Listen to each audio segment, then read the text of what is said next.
Well, hello.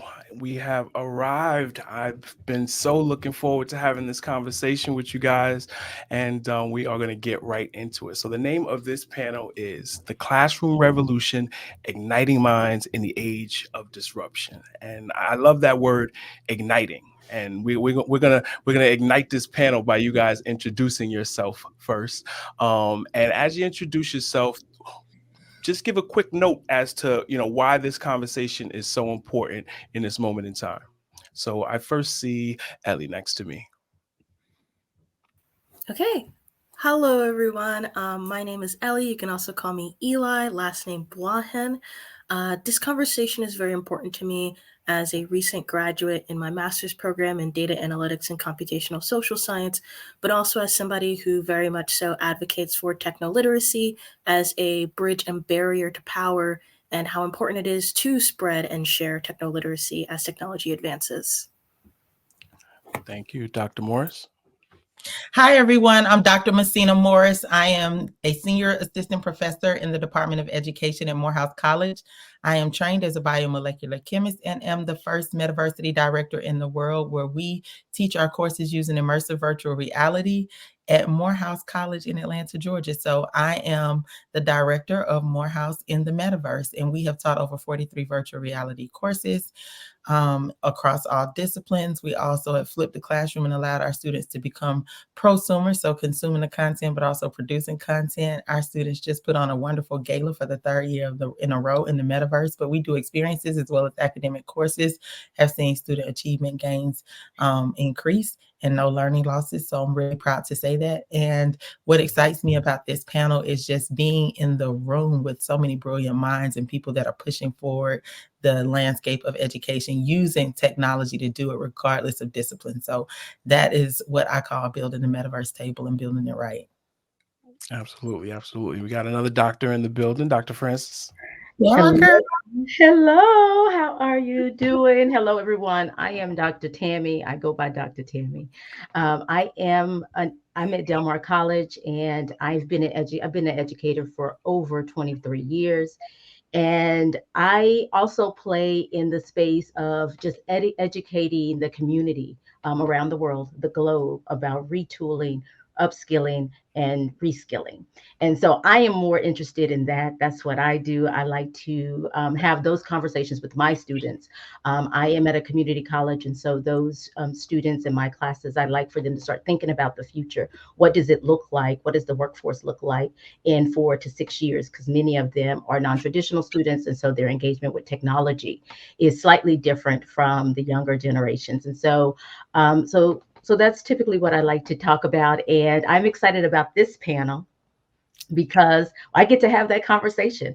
Some of the things that I'm advocating around is getting my particular institution is a little behind the curve when it comes to the emerging technologies, unlike Morehouse. And so I'm really advocating for us to think about how can they utilize these technologies around campus in the different areas. So I'm really just advocating for let's start playing with it. Let's start exposing our students to it. And so that's what I'm excited about, is just hearing what other people are doing and how they are igniting minds in this age of disruption.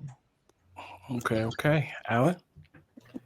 Hi, my name is Alan. I'm the founder of Studio Bahia. We're a nonprofit that designs therapies. We also help universities do trials with VR, and we also manufacture a little product, mobile VR headset. Thank you for having me today. It's really great to be here. I'm excited about this talk, mostly because we're in it, learning and adapting at this time. And so we're all learning in different ways how to adapt this technology. So thank you for having me. Okay, Melvin. Today is a good day. How is everybody doing today?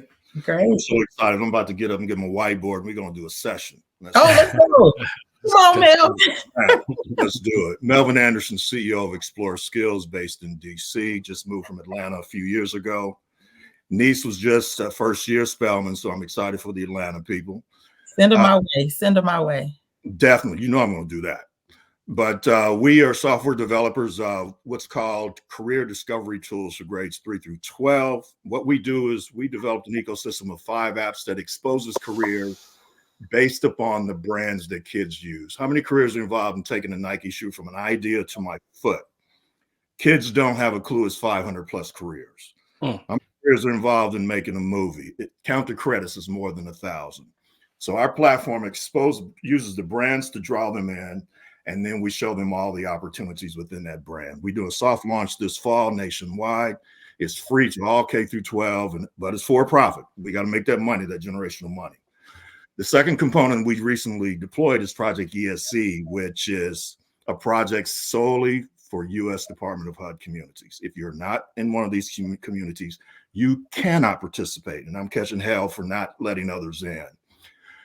Esports League, amateur and professional. The amateurs 13 to 18 receive free cyber and AI training delivered by HBCU students. So if you have an HBCU student, we're giving away 10 to 20 internships at every HBCU. They can go to the site and register, and kids can register for the Esports League. So again, Project ESC, Esports, STEM, and Economic Development. My name is Melvin Anderson, CEO of Explore Skills. Okay. And last but certainly not least, Jared. Hey, nice to connect with everyone today. Thanks for having me on.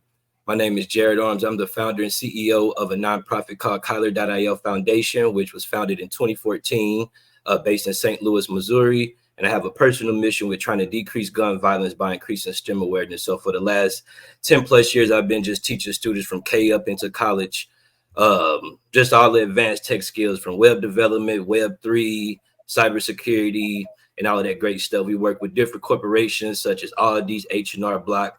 Just got a new partnership with the St. Louis Cardinals last year. And we also host an important website called childsextrafficking.org, which is in some update stages right now. But on another side, from the STEM development, we work with local law enforcement and just local operators to try to, raise their awareness and see how we could help out with some of these more important issues going on with these missing kids. So I'm excited today to connect with you all, and I'll be kind of keeping my responses based around like Web3 and blockchain to try to stay in a different lane. Okay. Well, I definitely appreciate it. And I'm Jamaal Thomas, Create the Future AI, focused on all things building young minds, building young hearts via emerging technology. And I love when I'm in rooms like this, when I'm not like the brightest guy. So, I'm willing to learn today as we go through this. So I'm definitely looking forward. So we don't all need to answer every single question. We got a bunch of questions. I don't know that we'll get through them all, but I want to hear, the brilliance that's associated with the work that you guys do on a day-to-day basis. So in terms, how do I get this? Let's see how to do the slides. So in terms of how technology can be integrated in the classroom without actually widening the digital divide, every single time that we have a industrial revolution or a revolution, it seems that people, minorities, people who are poor, people in rural areas, they seemingly get left behind. How do we make this particular revolution different? Who wants to grab that one? I will. I think that partnership works. So purposeful partnerships with people in industry that will help you sustain whatever technological advances you want to put forth for your students. I think what's really important is to give back the educator power and autonomy in their classroom to be able to maneuver in that way. I think the most powerful thing about being in the metaverse for me at Morehouse was not necessarily that it was novelty, but it was that I had the ability to define what I wanted education to look like for my students differently, because we have that type of autonomy. And I think that giving me that power gave me also ownership and responsibility over the outcome. And so because of that, I took particular attention to how we were delivering content, what the spaces look like, were they culturally responsive, could my students see themselves emulated in these spaces, and then how could I not pass on cost of equipment, of subscriptions, and all those kind of things on to the student. So part of that was to be in partnership with companies to write grants, to leverage the power that we have as academics to do that, to be on platforms like this and just spread the news so that people knew what we were doing, and when they wanted to join, they would participate. But I think that technology can increase the digital divide if it's not done purposefully and intentionally. And what typically happens is in inner cities or rural areas is that you'll have the technology, but you don't have the connectivity. You might have the computers, but you don't have the network connection. You might have everything, but not have the power source. You might have the computer, but not have enough storage. You might have not a good video card. So you get these little bitty pieces of it, but you never get the whole enchilada. And what we want to do is try to figure out how to democratize this technology so that every child has an opportunity to not just experience it, be exposed to it, but be proficient in using it and producing content in it. That's why we say build the metaverse table. That's why this is opportunistic reality. And that's why I spend a lot of time helping people find where they belong in the metaverse. Ashe. Alan, I actually want to definitely hear from you on this because I know your company is working particularly in this area. Yes, thank you. Just to add on to Dr. Morris, we're kind of conditioned in a way to receive services from these large kind of fiefdom, like oligarchic corporations in the United States, whether it's Google or Apple or Microsoft. But just to add to the autonomy of an instructor and a teacher and giving her greater strength, this past week, NVIDIA allowed you to download your own AI into your computer and work standalone. So it basically works just on the files that you have. It doesn't need to be connected to the internet. And so this sort of autonomy means that the AI will just be able to learn from the files you have and learn from just what you feed it.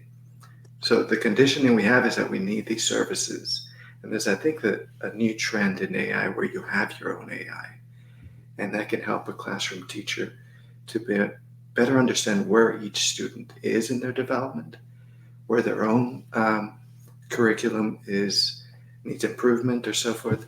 But I just wanted to add that on to Dr. Morris's, but because we're in this age where we're discovering all these new tools, and autonomy of that sort allows the teacher to have, greater powers and be able to read more closely how good their students are developing. Thank you. Anybody else want to jump in on this one? Yeah, I'll jump in on this one. Okay. Most people won't like me after this, but it is what it is. We chose to go specifically to the HUD community and say, this is your game. This is your baby. This is your league. This is your NFT marketplace. This is your platform, because of the situations that a lot of the kids from the HUD communities were always left out of the new technology. So we chose to select, teaming with Cisco, we're doing cyber and AI, but we're masking the technology in the entertainment side of esports. So we're using NBA 2K, and we're replicating the NBA marketing model. We have hip hop apparel. We're getting ready to do a contest to get a male and female rapper to create a 5-song soundtrack. We're going to team up with all the influencers from the NBA, NFL, Major League Baseball, basketball, rappers and entertainers who grew up in HUD communities. In 32 cities, we're going to have 32 teams. So, and this is a tough one, we're not going into the schools. Every event we have will be within the HUD communities. There are plenty of centers, there are plenty of churches, there are plenty of facilities within the HUD communities, teaming up with the parents. And we don't want to get involved in the politics. And of course, it's for profit. So we choose to mask the technology. So when they get into the esports and we start talking about analytics on how to be a better player, or if we're talking about how to take AI and develop a movie script, now we're talking those kids' language. And before you know it, they'll be like, when are we going to learn about AI? No, you just created a movie script off of AI. So our goal is to mask the technology and give them something they call their own. Our motto is this: I see you and I love you, because the world is not saying that to these individuals. And we want to make sure they can call it their own. Nobody else gets in, and they can learn the technology. And once they get it, they don't even realize that Fortune 500 companies are selling products based upon their brand, based upon watching our kids, based upon all those things. Don't want to get started. Okay. No, but Melville, Well, I love that, because it's like, if you're going to define the culture, why don't you design the culture? Thank you. And so that's kind of like when I say build the metaverse table, what I'm talking about is like, if you're going to define the culture, if everything that you do is going to set the blueprint and for other people to emulate, then why don't you design it? Why don't you be strategic enough to get ahead of that and design what you want people to emulate? That way, then they won't be looking at stereotypes or other negative influences. You have an opportunity to write your own narrative. And I love edutainment with it, or even tangential learning, because listen, we got to meet these kids where they are. We give them too much fun all day anyway. Like back in the day, going outside was enough for us, but it's not enough for them when they have technology like they can go anywhere, explore anything, do anything. You know what I mean? We had to be able to go to the library. Absolutely. They're the most creative on the planet, and all we have to do is give them the tools and tell them specifically, you can do this. It's not rocket science. Right. It is not rocket science. They know this stuff. Yeah. Without you guys have given me the assist to go from this question to the next question, because part of what you've said is, what is the classroom? Like it doesn't just have to be school. It doesn't just have to be the way that it's done today. It's outside of school. Learning environments is what we're going to be able to talk about. And so the next question is about innovative pedagogical approaches, utilizing emerging tech. But I'm going to change it a little bit, and I'm going to talk about what about innovative pedagogical approaches, which is self-directed learning. Technology is going to allow kids to not just say, here you go to biology because it's 11 o'clock on this day, and because you're this age, and so you have to learn the way we told you to. It's going to allow for kids to say, that's what I'm interested in, and start to move into that direction. So who wants to tap in on let's hear from Ellie, Tammy, and Jared on how the impacts of the technology you guys are working around can allow students to be more self-directed. Yeah, I would love to kick this off. I think ever since, especially with the emergence of the internet, that was huge. Pedagogy has changed forever. I mean, you're seeing content creators now, major platforms like Crash Course, where they have SciShow, where there are students who, frankly, even though they were within the education system, topics that were being covered by content creators who just loved specific topics, content creators who taught them how to upgrade their PCs on their own, were just producing content, and they were able to learn those materials through their own self-directed learning. So I think that the way technology is going, teachers who encourage students to explore their interests are going to benefit the most, and finding innovative ways to use technology. For example, with my master's degree at UMass, we were allowed to attend class in person or online, which made it very accessible for me with various health ailments that I deal with. So technology allows for more accessibility in general across the board, and it allows for students to essentially open new learning portals that supplement the education that they might be required to go to, but at least there's another portal they can go to after school or even in school where they can dive even more into their interests or find ones that they didn't even know that existed. I just have to give a quick, shout to Ellie, who I've been working with ever since we met on a GatherVerse panel, and everything she just described. This is who she lives into that, on a day-to-day basis, and it's been a pleasure, connecting with her. Jared, Dr. Tammy. You can go, Dr. Tammy. Oh, okay, thank you. So what I think about this, because I know everyone talks about when you already have the technology. And what I find is teacher access. And I think in order to have innovative pedagogical approaches, we have to give the teachers access. There are technology tools on our campus that we just don't have access to. They have been blocked, or They, they make them unavailable to us. And if the faculty have access, students don't. Right. And so I think when we talk, I always think about C, right? This idea of, I think, even though we're talking about innovative, I think really it's doing what we've done, right? The idea of scaffolding, exposure, and experience, what I like to call C, right? I think it's those things, but in order to do that and to really bring that into the classroom and really expose students to the emerging technologies, we have to have access to it. And so I think that in order to be innovative, we have to be able to ourselves as the instructors, as the teachers, as the faculty, we have to be able to play with it as well. And then we can be innovative. And I think, just seeing what happened in the last year with AI, it wasn't till then that I think even institutions like myself that wasn't as open to embracing the emerging technologies. When AI came on the scene, that's when English faculty started thinking about, wait a minute, right? They can just write my paper, right? And I think that that's what gets teachers start thinking about innovative ways to include this in their curriculum and their instruction. But I think those things, we got to go back to the beginning. It's kind of like what Dr. Morris was talking about earlier. It's like some of them don't even have connectivity. Well, in our case, we don't even have access to those technologies. So I think in order to be innovative, we have to start there. And there are some people who are doing innovative things and trying out some of the things that we've been talking about already. I just think that when we're thinking about innovative pedagogical approaches, they're there. And I think we have those ideas, but we need access to the platforms that can, allow us to implement them. Right. The word access keeps coming up and it's going to keep coming up because it's imperative.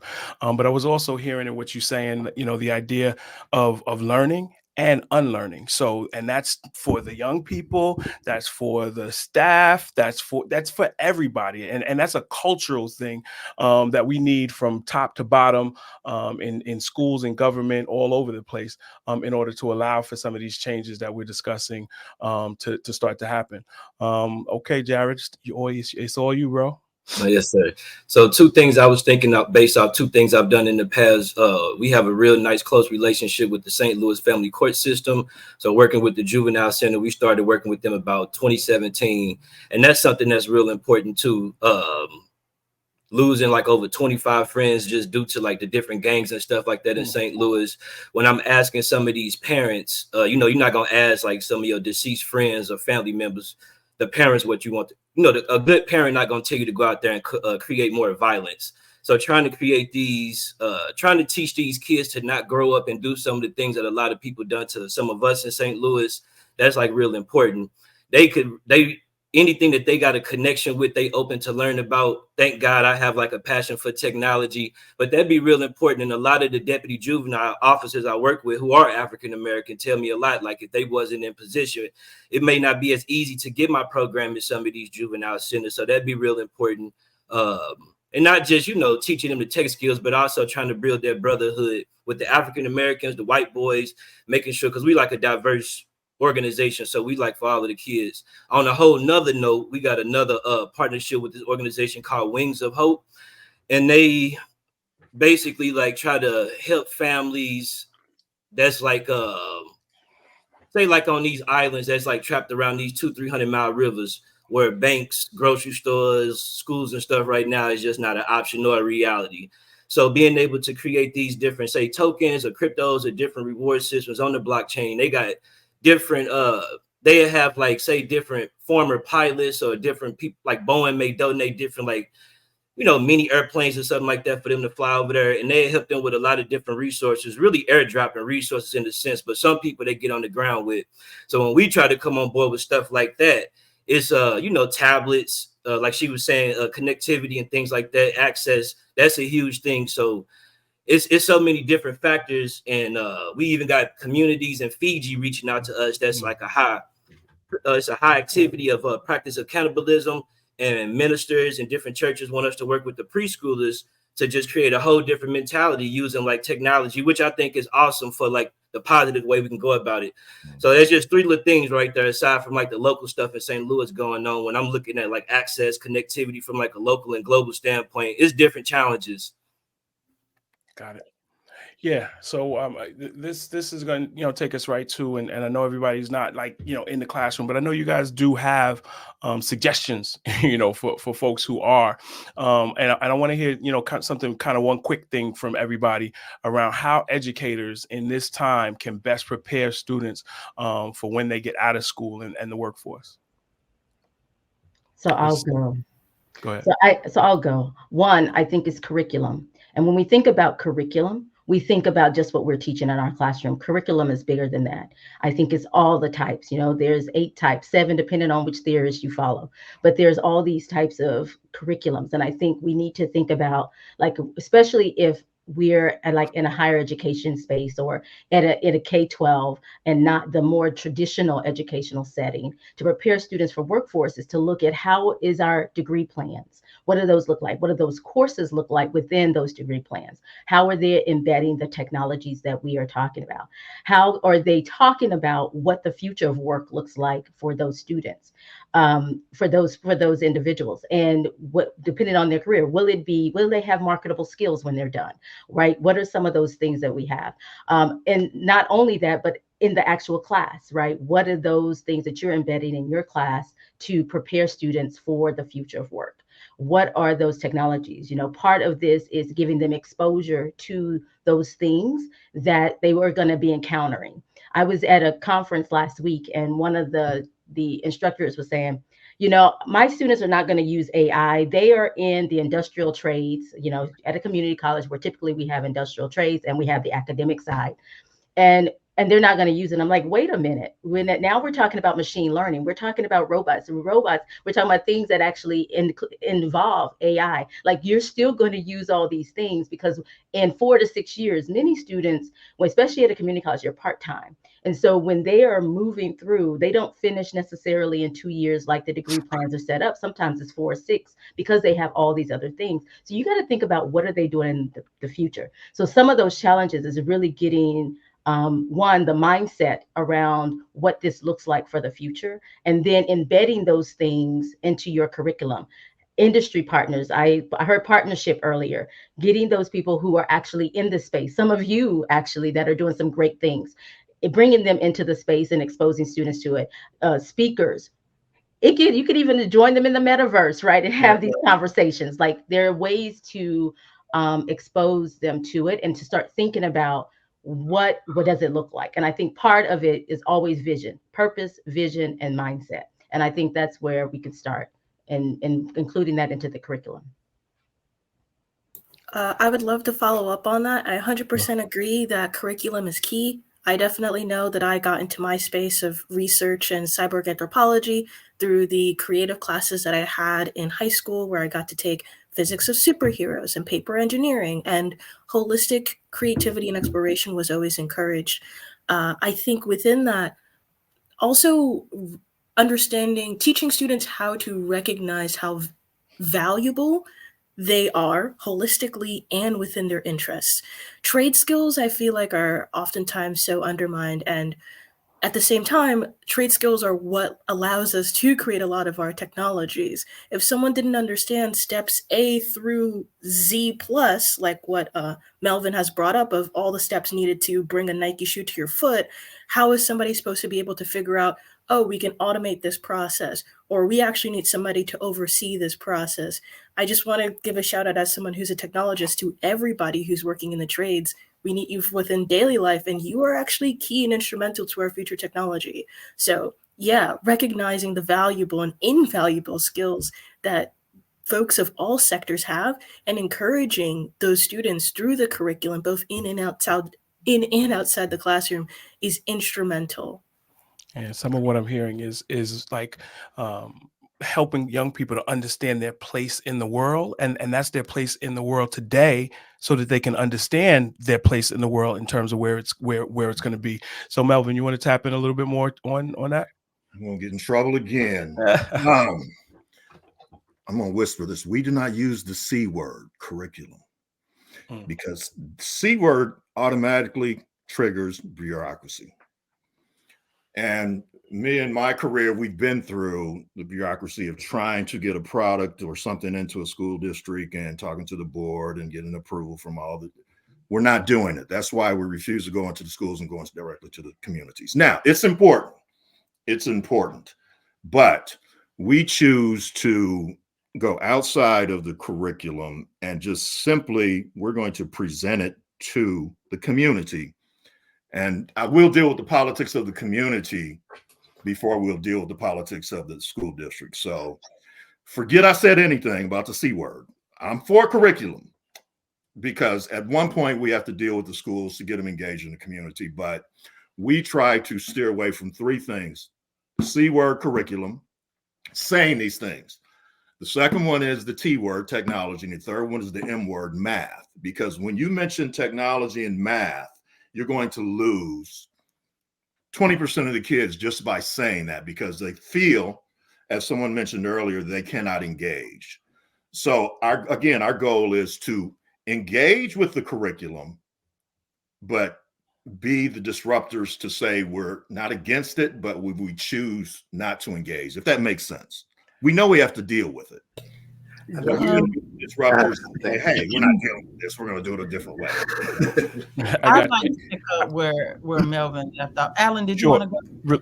Really quick for both of you guys, I want y'all to pick up, but also keep in mind this next question as well. So if you can add, kind of add it in there around ed tech and creative thinking for young people in the future. That's really interesting because my answer involved two of those words. So we're on track, you know what I mean?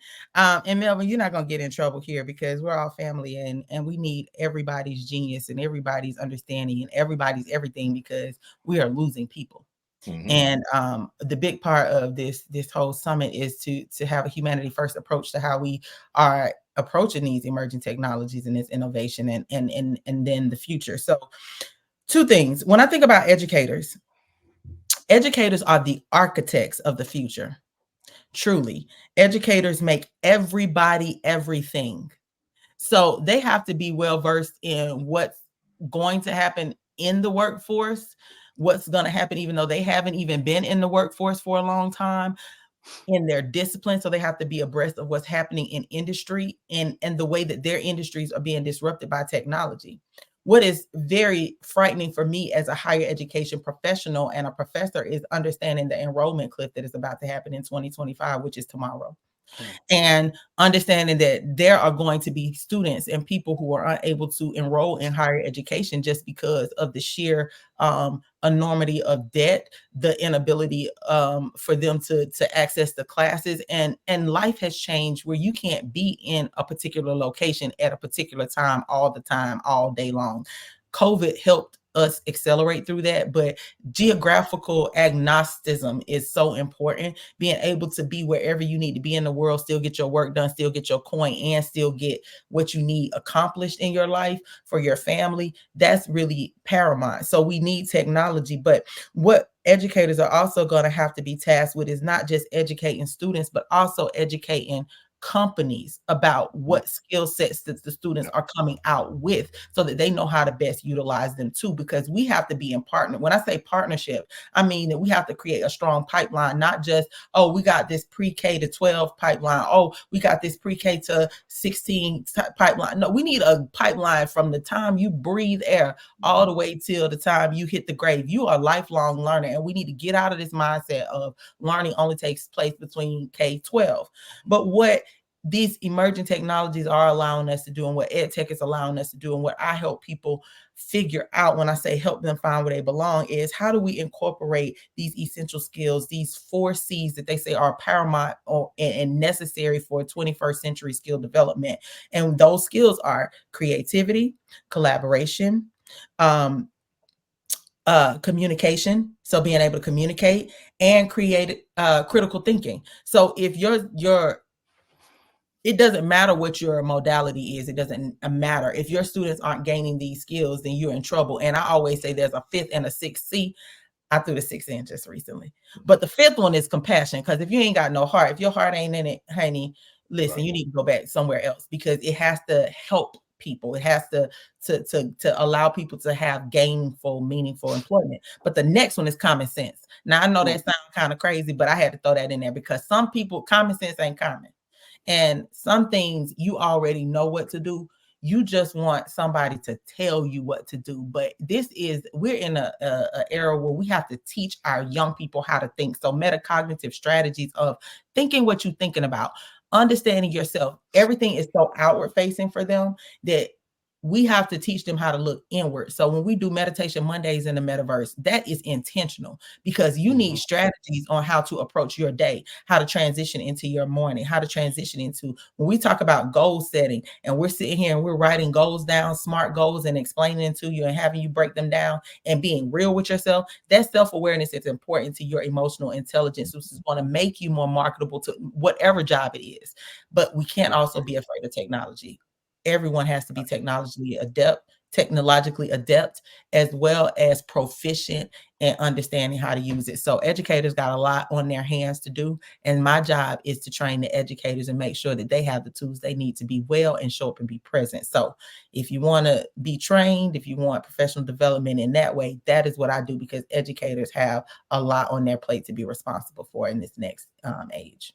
100%, 100%. And I love everything you had to say there, because it is, oftentimes we communicate this whole thing as if, you know, it's just this school that's doing it wrong, or it's this school over here that's doing it wrong. And really right now, the whole system is broken, and it's broken at its foundational level, because it is not taking into consideration that learning happens everywhere and all the time. And so if you are a school and you're just like, okay, hey, we're going to charge you $25,000 a year to come here for 4 years, that is now going to be crazy talk. The enrollment is going to go down. You need to be saying, we are going to charge you, I don't know what the model is, but you are a part of our learning ecosystem forever. You're going to pour into it. It's going to pour back into you. It's going to be intergenerational, and it's going to be across the globe. That's what I think the future of education is going to look like. Alan and Jared, I think you guys need some more talk time. Yes, thank you. So I wanted to add to Mr. Anderson's approach with community and going to the community. And there's some new pedagogies that are rising thanks to AI. And one of them is rhizomatic thinking. Most of our education is centered around kind of a hierarchy, similar to arbolic thinking. We see education as a tree, and that tree has these linear approaches, which are rather inflexible, but which in the end create people that center their thinking around binary thinking. The sort of binary thinking, I think, is something that we can improve upon. For instance, animals, my dog in the backyard has binary thinking. I think as a human species, we can surpass that. And I think challenging a little bit of the teacher-centric approach is this rhizomatic pedagogy. And so instead of a tree, as we see education, a rhizome is a root that is found in the earth, which moves in every different direction, has no end and has no beginning. But it's based upon community as curriculum, as opposed to seeing curriculum within the institution and all the power being centered around institutions, their instructors and educators. So I think this is one of those pedagogies that is going to gain traction because of AI. And the interesting thing about it is that it requires a lot of innovative thinking and creativity. And it's within us learning from each other as a community. Just like we're gathered right now as a panel, we're learning from each other. And this form of social learning is a lot more, maybe something more significant than me and anybody else reading a book tonight. The learning that we're absorbing right now is so significantly more powerful because of this social arrangement. So I think rhizomatic thinking, rhizomes, is a pedagogy I'm going to keep an eye on, because AI provides the ability to be able to put forth this pedagogy and move away from a kind of hierarchical, phallic educational system. I don't mean to emphasize that, but the phallic in a sense that it's a traditional way of education, so challenging that model. So definitely want to hear from Jared, and then I'm sorry, Dr. Morris. Definitely want to hear from Jared, and then after that, we have about 3 minutes. So we'll do a round robin of one thing that we want to leave everybody with. Go ahead, Jared. Yeah. So with the educators, because I'm a teacher / technologist, but I always like talking about different like experiences versus just like general like responses. Recently we did something with McClure North High School a few months ago where I spoke for about 2 hours just about Web3, taught the students how to set up their wallets and stuff for the first time. Then airdropped each student 1 million tokens, teaching them just about the value of cryptocurrency. But of course, that was more exciting for them to want to learn about cryptocurrency than a fight had broke out in the middle of me talking. Some kids ran downstairs, but the majority stayed up just because they had 1 million coins. And I was teaching them about this plan of trying to launch this economic financial revolution that we ain't really never had for us as a people yet. The importance of owning your identity versus just accessing it or renting it in the future of Web3 via 5 and so many other things. We had a guy up, a student up there who like the whole school was kind of like, I guess, trying to mock in the sense like he might be potentially like the next school shooter with a severe case of like ADHD. So I gave him 1 billion coins. Like, you know, hey, we need to, you know what I'm saying? So, but it was cool because the other students, the way I was interacting with him and stuff like that, just talking about his mom that had COVID in the hospital, his uncle that was in the military that just got locked up for 15 years, and he got this heavy artillery at home as a high school student. And he ain't never had nobody talk to him, little white dude. We talked for about an extra hour like that. And all of the teachers, the students was like, "You okay? What was he talking about?" I'm like, "Dude, cool." So it was like being able to humanize the community too, aside from just coming with these skills. That'd be really like the true impact for me in a sense like that, to get that connection. Like Dr. Morris was saying, having the heart. Got it. And Jared, well, since you're talking now, why don't you just give everybody a quick how to get in touch with you, because we're going to go back and do like 20 seconds each. Yes, sir. So you can connect with us on our website, kylar.io, kylar.io, or you can visit us on our Facebook page. We're on social media, Instagram, all of that, or connect with me personally on Facebook at FB Jared. Okay. Melvin? First and foremost, Christopher, I hope you invite me back. I didn't mean to come off like that, but hopefully I'll get GatherVerse. But number 2, we live by one motto. Take a moment and imagine that our children were able to discover their individual passion by grade 3. And that's just the launch. It's a mindset. We just want to get in their kids' head. If they discover something they love, then the teachers can map that love back to a subject. So we're doing the reverse and saying, find out what you love. And then we send them back to the system to where you can say, oh, if you want to get into this particular area, you're going to need math. You're going to need social skills. So we want kids to discover their passion at the earliest age. And that's the core of who we are. And once they get that passion, then our motto is the second one, blending business and education. Then we can take all the tools and slowly integrate them into the technology. So I thank you for having me today. I apologize. I always get flagged on how I act in public. No, not at all. Not at all. Alan, go ahead. Thank you for having me. And you can get in touch with us just visiting studiobahia.org.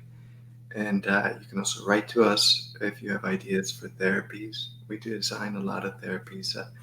We're doing irritable bowel syndrome right now with some Stanford doctors. So, but it comes from people who send us their concerns. And as a nonprofit, we provide these for free. So thank you for having me. And I've had some convos previous with Alan as well. Brilliant, as you guys can already see. The whole panel is. So, make sure you tap in. Dr. Tammy? Yes, you can reach me. I'm Dr. Tammy Francis everywhere, and you can connect with me on LinkedIn. drtammyfrancis.com. Like I said, I'm Dr. Tammy Francis everywhere. You can connect with me, and then of course, Catalyst for Change Global. Same. You can connect with C4C Global on the different platforms as well. And I always, when I think about working with students, and I talk to students, and I always go back to purpose and our ikigai. I like to talk about, and what is our love? What do we love? What do we want? What does the world needs? And what are we good at? And looking at that and moving toward looking at the future of work and how does that play, because that's the way to dismantling some of the barriers for 100%. people of color and marginalized communities. I am really in the equity and inclusion. I call myself a Jedi. I want you to be a Jedi. Belonging, access, justice, equity, diversity, and inclusion. So everything that I do is grounded in that. So when I think about education, when I think about those things that impact the future, I think about making sure that it is inclusive, because you cannot be for inclusion if you're not looking at emerging technologies. Thank you, Dr. Tammy. Dr. Morris? Well, I get to say bye to all my. we are short on time though. I'm just to let you know. Go ahead. Sorry. You can find me at unitethemetaverse.com, where you can find where you belong. I fervently believe that it is a fine time to build the metaverse table. And like I said, if you can define the culture, then you need to design the culture. And I'll leave y'all with that, because humanity can't wait. So unitethemetaverse.com. Find me. Humanity cannot wait. Ellie? Thank you all so much for being here. You can find me on LinkedIn, Ellie Boahen, same name on there. You can also keep up with my latest projects and cyborg sentiment analysis at projectsbyeli.com. Remember, technology can be awesome, but as long as we pay attention to who's in the room, accessibility, and of course, our own self-care along the way, we're going to have a better and brighter future. Thank you, guys. I'm Jamaal Thomas. You can find me, Jamaal Thomas, on LinkedIn. createthefuture.ai. And Chris, I'm thinking we need a GatherVerse Youth Summit. Perfectly throwing my hand in the ring to be a part of it. I learned so much from these incredible people, and it's my hope that we can have young people come together to learn from one another. Thank you for having me. Oh, I love that so much. Yeah, that's good. Thank you very much. Thank you for having us. Thank you, Jamaal.